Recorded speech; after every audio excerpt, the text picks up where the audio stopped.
মাননীয় প্রধানমন্ত্রীর প্রতিও আমার কৃতজ্ঞতা। উনি আমাকে এই দায়িত্ব অর্পণ করেছেন। অতীতে ওনার সাথে আমি পিএসওএফডি হিসাবে 3 বছরেরও বেশি সময় আমি চাকরি করেছি। ওনার সাথে আমার যে চাকরির অভিজ্ঞতা সেটা অত্যন্ত ভালো। যখনই আমি কোনো সিদ্ধান্তের জন্য ওনার কাছে গিয়েছি, উনি অত্যন্ত প্রম্প্ট, খুব দ্রুত সেই সমস্ত সিদ্ধান্ত দিয়েছেন এবং আমার কাজ করতে খুবই সুবিধা হয়েছে। আমি ওনার কাছে কৃতজ্ঞতা জানাচ্ছি। উনি আবার আমাকে সুযোগ দিয়েছেন ওনার অধীনে কাজ করার জন্য। বঙ্গবন্ধুর প্রতি কৃতজ্ঞতা। উনি আমাদের একটা স্বাধীন সার্বভৌম দেশ দিয়েছেন এবং যেই দেশে আজকে আমি, সেই স্বাধীন দেশের আমি আজকে সেনাপ্রধান। সমস্ত শহীদদের প্রতি আমার কৃতজ্ঞতা, সমস্ত মুক্তিযোদ্ধাদের প্রতি আমার কৃতজ্ঞতা। তারা তাদের সোনালী দিনগুলো আমাদের জন্য উৎসর্গ করেছেন এবং আজকে আমরা এই স্বাধীন সার্বভৌম দেশ পেয়েছি। আমার সমস্ত অফিসার, যারা কমান্ডিং অফিসার, যারা আমাকে বিভিন্নভাবে বড় করেছেন, আমাকে শিক্ষিত করেছেন, আমাকে আজকে আমি যেই পর্যায়ে এসেছি সেটার জন্য বিভিন্নভাবে শিক্ষা দিয়েছেন, তাদের কাছে আমি কৃতজ্ঞতা জানাচ্ছি। আমার সমস্ত সিনিয়র যারা আমাকে নার্চার করেছেন, তাদের প্রতি আমি কৃতজ্ঞতা জানাচ্ছি। এবং মূলত যে কারণে আমি মনে করলাম আপনাদের সাথে আমি কথা বলি, সেটা হচ্ছে যে আপনাদের প্রতি আমার কৃতজ্ঞতা। আপনারা অতীতে সেনাবাহিনীর সম্বন্ধে বিভিন্ন যে সমস্ত রিপোর্ট করেছেন, অত্যন্ত দায়িত্বপূর্ণভাবে করেছেন। কোনোদিন আপনারা আমাদের বিব্রত করেননি। আপনারা জানেন সেনাবাহিনীর কিছু কিছু ইনফরমেশন আছে যেগুলো সংবেদনশীল এবং ওই দিকটা বিবেচনা করে আপনারা সব সময় বিভিন্ন রিপোর্ট করেছেন। আপনার কাছে এই জন্য আমরা অত্যন্ত কৃতজ্ঞ এবং আমি আশা করব যে পরবর্তী সময়েও আপনারা এই দায়িত্বের সাথে এই সমস্ত রিপোর্টিংগুলো করবেন। এবং আমি কথা দিচ্ছি যে কখনো, অতীতেও কখনো হয়নি এবং ভবিষ্যতেও হবে না, আমরা যে সমস্ত ইনফরমেশন আপনাদের দিব সবগুলো বস্তুনিষ্ঠ। এবং আপনাদের সাথে যে আমাদের সুসম্পর্ক ইনশাল্লাহ বজায় থাকবে। কখনো কোনো জিনিস নিয়ে যদি কোনো সন্দেহ দেখা দেয় বা কোনো ইনফরমেশন আপনাদের প্রয়োজন হয়, আমাদের আইএসপিআর আছে, আমরা আইএসপিআরের মাধ্যমে ইনফরমেশনগুলো দিই।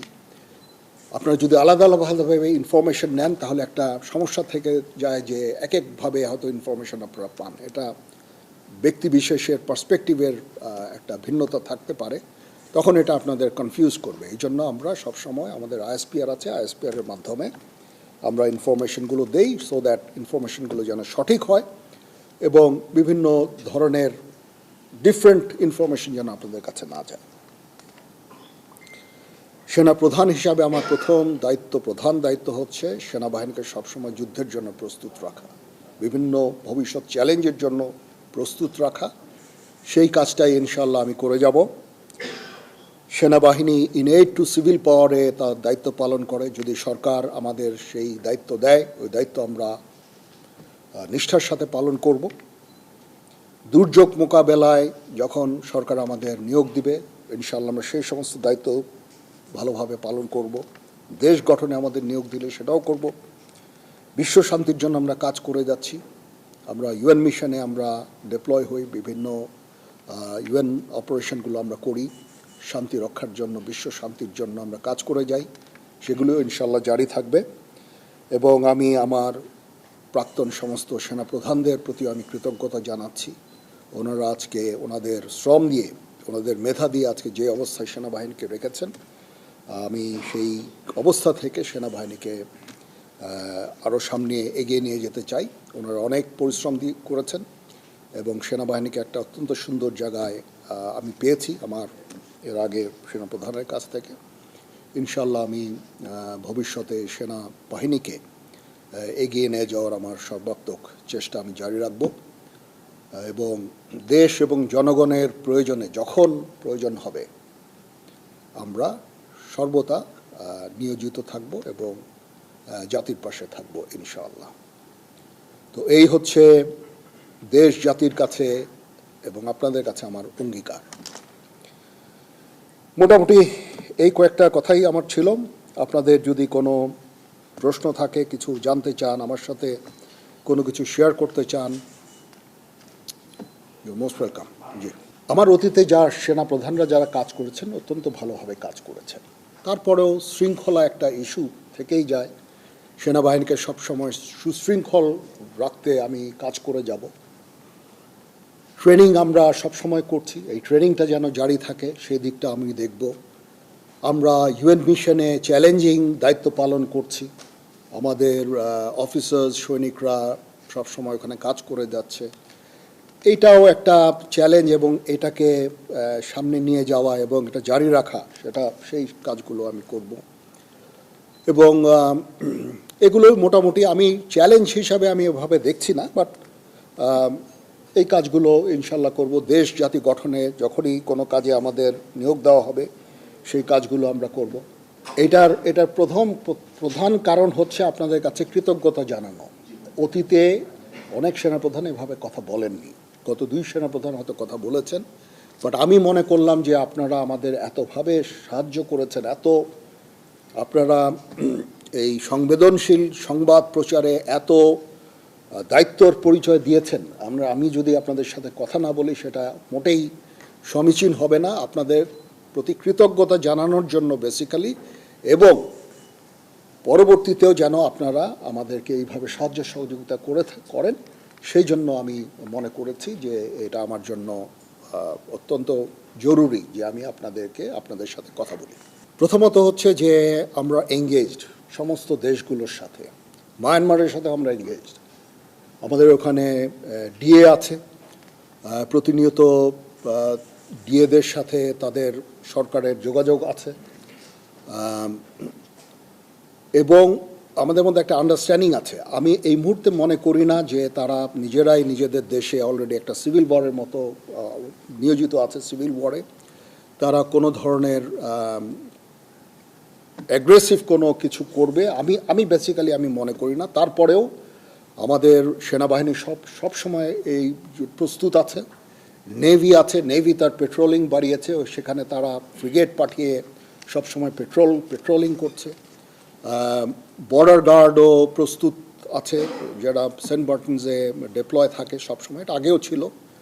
বাট ইন ডুইং সো আমরা কোনো ধরনের প্রভোকেশন আমরা করি না। মায়ানমারের সাথে আমাদের রোহিঙ্গা ইস্যু ছাড়া there is no other issue. আমরা চাই যে তারা এই রোহিঙ্গাদের ফেরত নিয়ে যাক। তাছাড়া তাদের প্রতি আমাদের অন্য কোনো ধরনের বিদ্বেষ বা কোনো ধরনের সমস্যা আমি দেখি না। So we are engaged with them. এবং ডিফেন্স ডিপ্লোমেসি একটা জিনিস বলে একটা কথা আছে,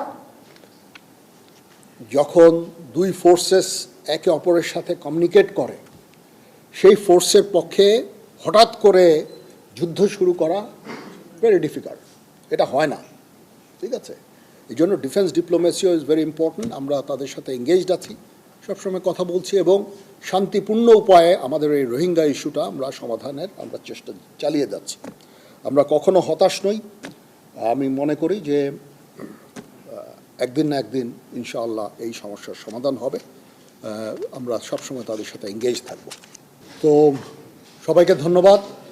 আপনারা যে এসেছেন আমাদের এখানে, আপনাদের অসংখ্য ধন্যবাদ। এই ইনফরমেশন, এই ইস্যুটা কভার করার জন্য কষ্ট করে এসেছেন, সারাদিন ছিলেন। আমি জানি না আপনাদের হয়তো লাঞ্চের ব্যবস্থা করা হয়েছে, একটু পরে আমরা একসাথে স্ন্যাক্স খাবো। বাট আপনাদের প্রতি আবার কৃতজ্ঞতা, এই যে আপনারা এসেছেন এখানে এসে আমার এই প্রোগ্রামটা কভার করছেন, আবার আপনাদের প্রতি কৃতজ্ঞতা। তো আমরা ইনশাআল্লাহ একসাথে কাজ করে যাব। আবার আমি আপনাদের কনফার্ম করছি যে আমরা আপনাদের বস্তুনিষ্ঠ সংবাদই দিব, কখনো will never bluff you, that's for sure. এবং সব সময় বস্তুনিষ্ঠ সংবাদ আপনারা আমাদের কাছ থেকে পাবেন। কিছু কিছু সংবাদ যেগুলো সংবেদনশীল, আমি অনুরোধ করব সেগুলো দায়িত্বের সাথে আপনারা যদি প্রচার করেন, কারণ এখানে সেনাবাহিনীর সকল সদস্যদের মনোবলের একটা ব্যাপার আছে। এমন কিছু আপনারা প্রচার করবেন না, প্রচার না করার জন্য আমি অনুরোধ করব। যেটা মনোবলের উপরে একটা বিরূপ প্রভাব সৃষ্টি করে।